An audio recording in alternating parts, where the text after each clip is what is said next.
Hey everybody, how's it going? Real Diversity here.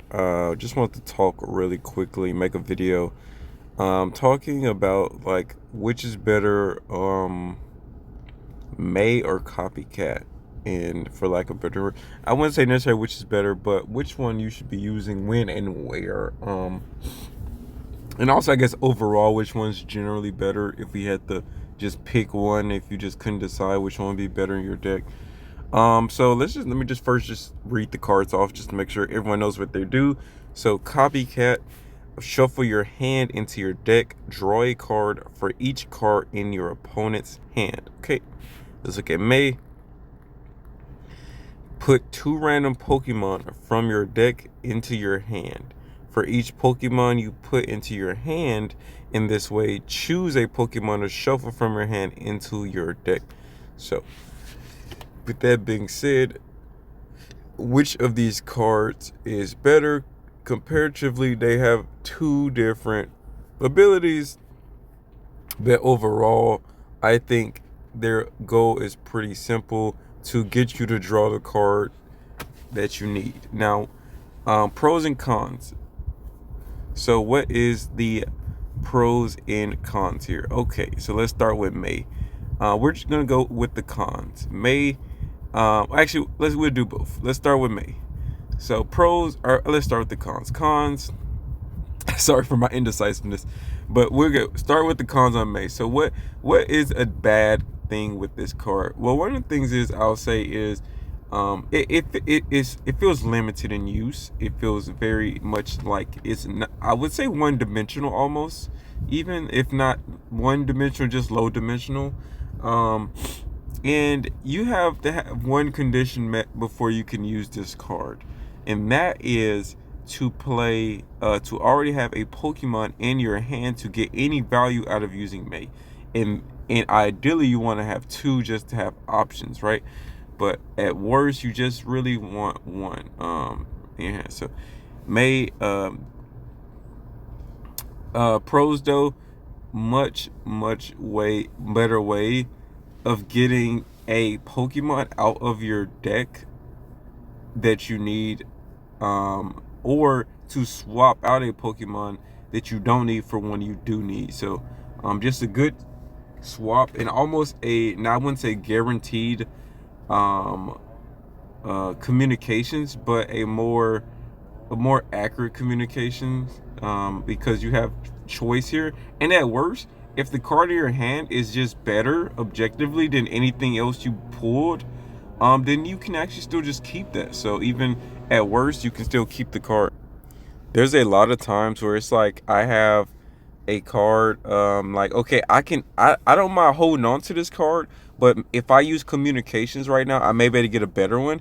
There's been plenty of times where I've like done communications, didn't get the card I wanted, and I'm like, well, I would have rather just kept the card I had. You know what I'm saying? So I think having the option to just keep whatever is in your hand is also really strong as well.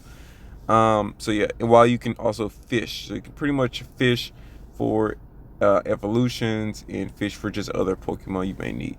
Um, okay, and I guess let's talk about Copycat's pros and cons.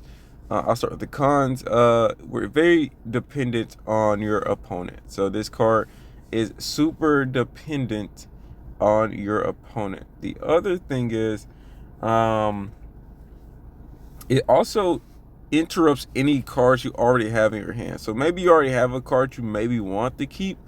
Unlike Professor Research, where you're just drawing 2 extra cards, every card in your hand you may not get again. So it goes back into the deck. So every card that's in your hand is going to go back in. So you may, in theory, lose something valuable. So that's a big con there. Also, again, the biggest one is just your opponent's hand size is the big factor. So if you're running this card, it's best to not run a other hand disruption cards, because this card gains its value when you use it because your opponent has a big hand size. And if you can just catch up from all the work they've done, so for example, if they just happen to get both researches early or whatever, maybe it's a heavy draw deck, Sylveon, one of the beasts that draw, who knows? But long as they have a good hand size, you will get some value out of this card. comparatively to the other draw cards like Professor Research.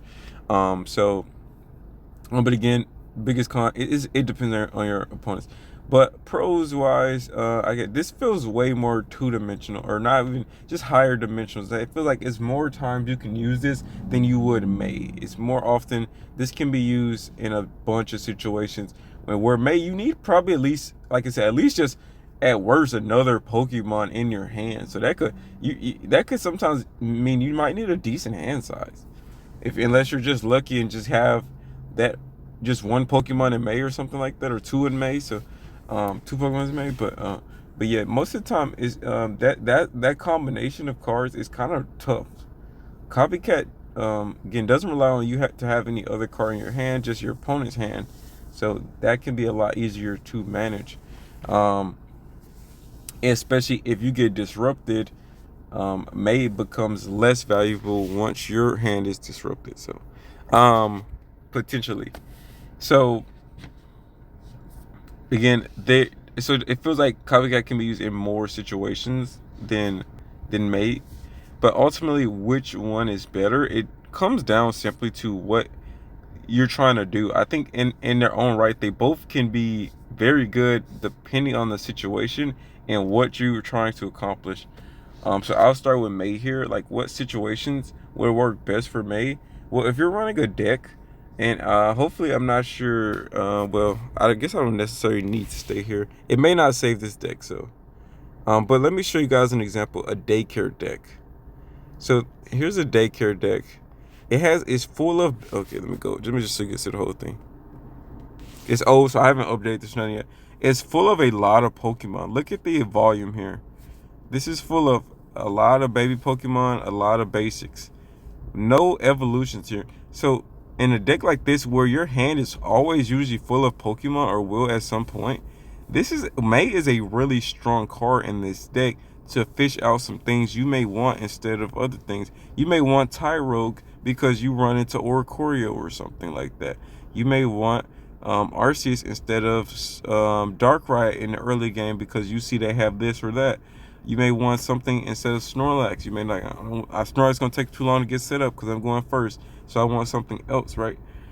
Whatever. I guess in theory, Snorlax takes the same amount of turns if you go first. But anyways, yeah, you have options. Excuse me.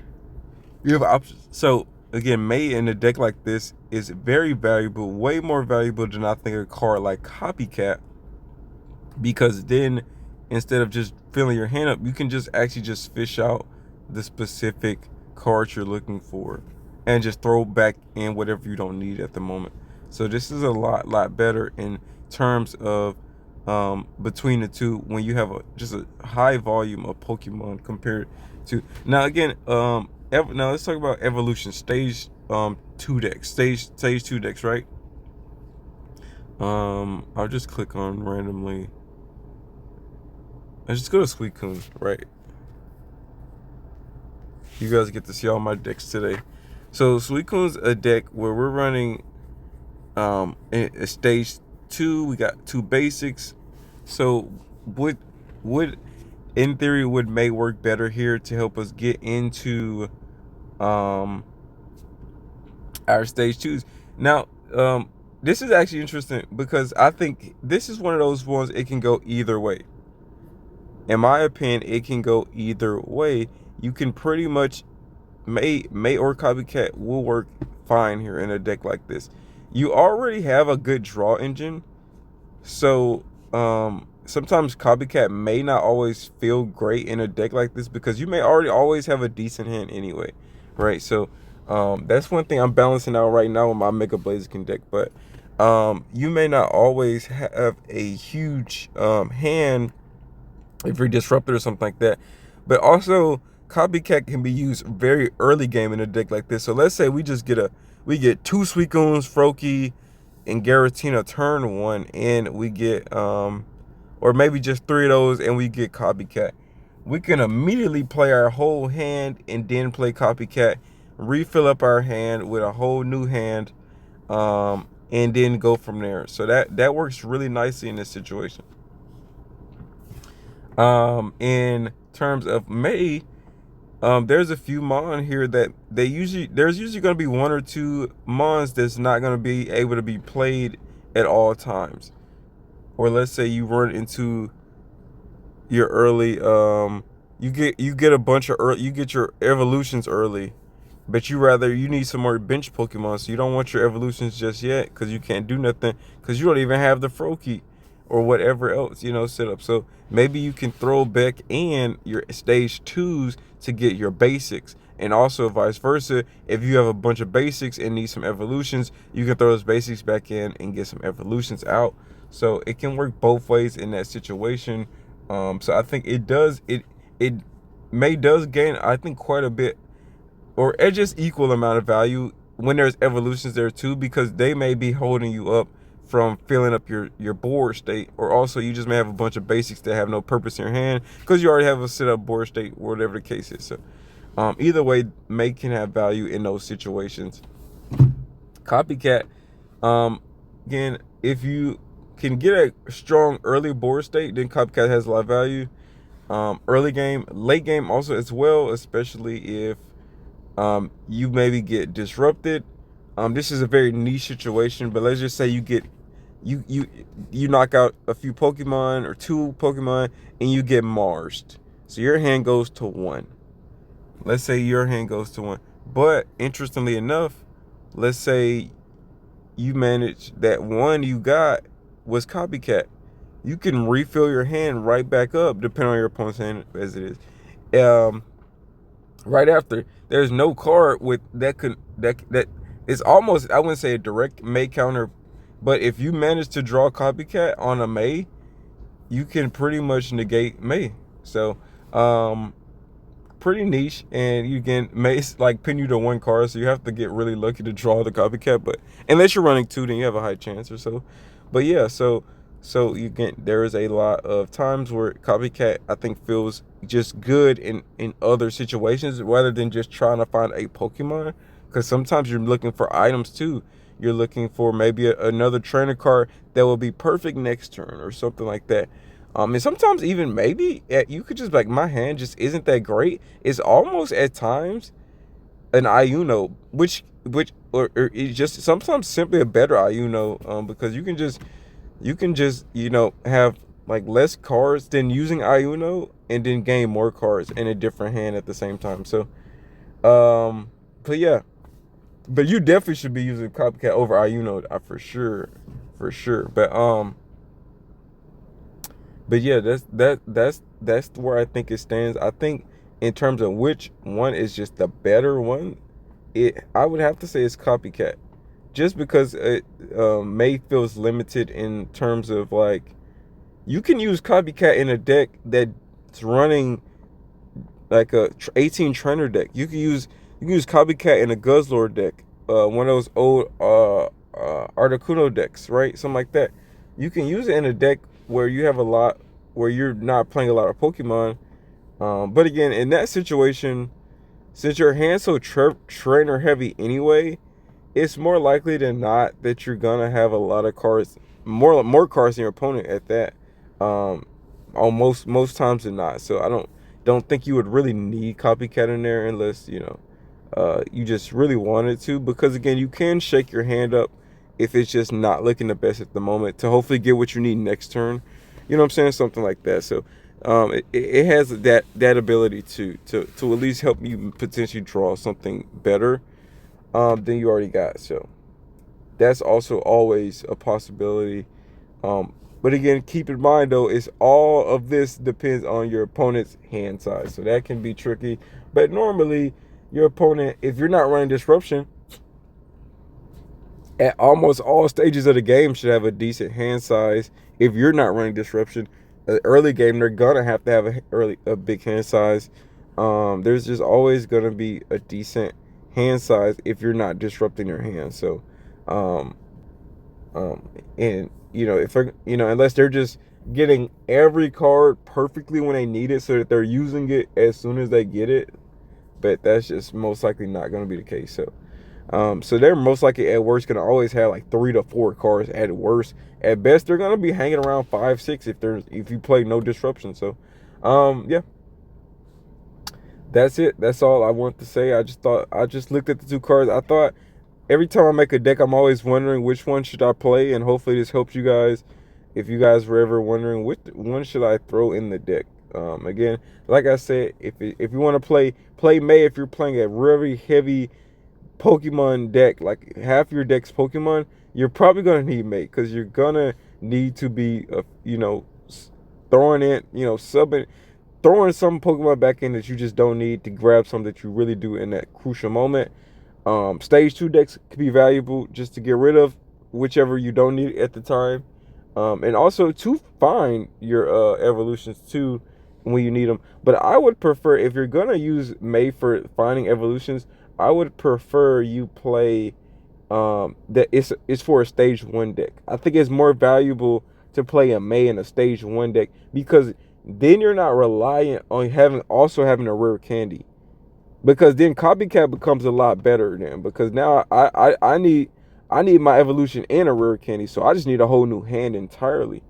Um, so you would have to already have a rare candy and a Pokemon that you could sub out and to use me. And again, that's a lot, in a certain decks it's not too hard to do, but yeah, I feel like the requirements are more. So I think it'd be better to use May in those um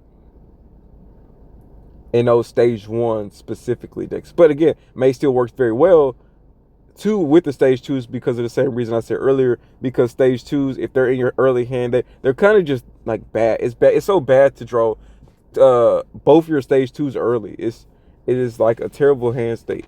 But again, Copycat can change that too. So it's just interesting thoughts here. But I think truly it's situational and almost preferable. But I think that in more times than not, you will normally have a better use for Copycat, and more often than not have the ability to use Copycat, um, and it to your benefit more often than not.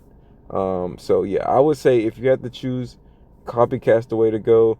I splash in Copycat in almost all of my decks just to see what we can, you know, if I just to play around with it. And I will admit though, most of the decks I throw it in, it's usually a deck that maybe already has a decent draw rate. So it feels kind of bad, like maybe like a Suicune Entei deck, something like that. So it does feel kind of bad when when that's the case and you're playing a high draw. So your hand's drawing higher than your opponent's. So that can feel bad. But in the off chance that you have a low hand state, it can be really good to get you back in the game. So yeah.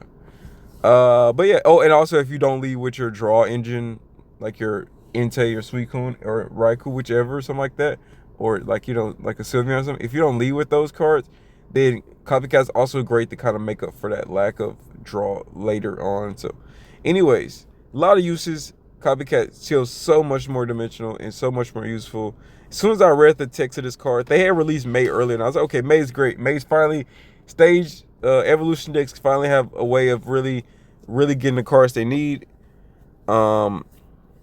But when I seen Copycat, I said, "Oh, this card is very nice." If the like, I can tell. I can just tell. My first thought was board state, early game board state, and you can reset your hand.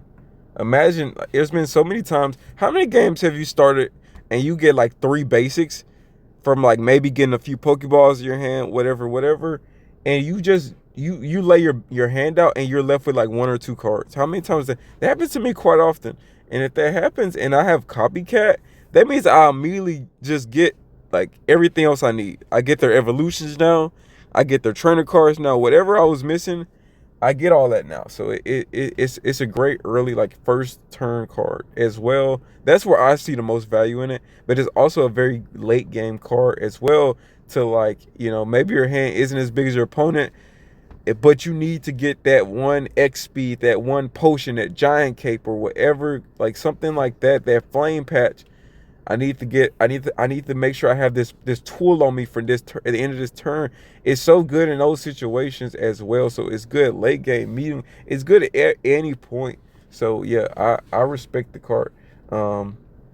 You're probably never gonna be using mate late game unless like, um, well, I guess, but I feel like late game, your hand you would be close to almost a complete hand anyway. So, anyways, hopefully I didn't contradict myself anywhere here. But if you guys did enjoy this, thumbs up, like, comment, and subscribe. Man, Red Verse. We'll be back in the next one. Peace out.